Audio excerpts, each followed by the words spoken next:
जदयू अध्यक्ष ललन सिंह का बयान आया। उन्होंने कहा, एक तरफ पूर्वोत्तर जल रहा है और वहीं देश के प्रधानमंत्री और गृह मंत्री चुनाव प्रचार में लगे हैं। आज तक किसी प्रधानमंत्री ने बजरंगबली का नारा लगाकर वोट नहीं मांगा, लेकिन वर्तमान प्रधानमंत्री बजरंगबली का नारा लगाकर वोट मांग रहे हैं। आगे सुने क्या बोले ललन सिंह। क्या हो रहा है अभी कर्नाटक में 13 तारीख को क्या होगा? औंधे मुंह बीजेपी गिरेगी।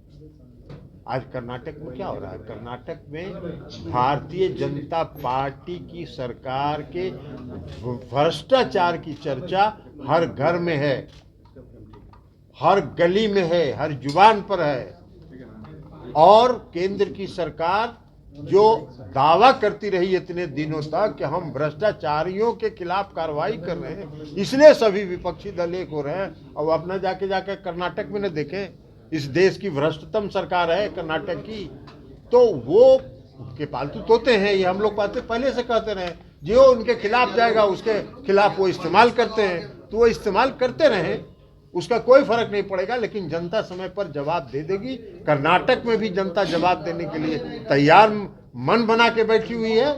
10 तारीख के चुनाव में उनको पता चल जाएगा कि जनता ने कहाँ वोट दिया, और 13 तारीख को परिणाम में उनको पता चल जाएगा। सर, अब मणिपुर लगातार जाते रहे, वहाँ भी एक संकट की स्थिति है, कैसे? मणिपुर के ही तो हमने कहा कि मणिपुर जल रहा है, पूर्वोत्तर राज्य है और मणिपुर जल रहा है। और देश के प्रधानमंत्री कर्नाटक में धार्मिक उन्माद फैलाने में लगे हुए हैं। कहीं आज तक आप में से किसी ने सुना है? हम लोग का भी बहुत लंबा जीवन हो गया कि देश का प्रधानमंत्री ये कह रहा हो, जय बजरंगबली का नारा लगाइए और कमल छाप का बटन दबाइए। कहीं आज तक कहा है, देखा है आप लोगों ने? ऐसा कहीं बोलता है प्रधानमंत्री चुनाव प्रचार में?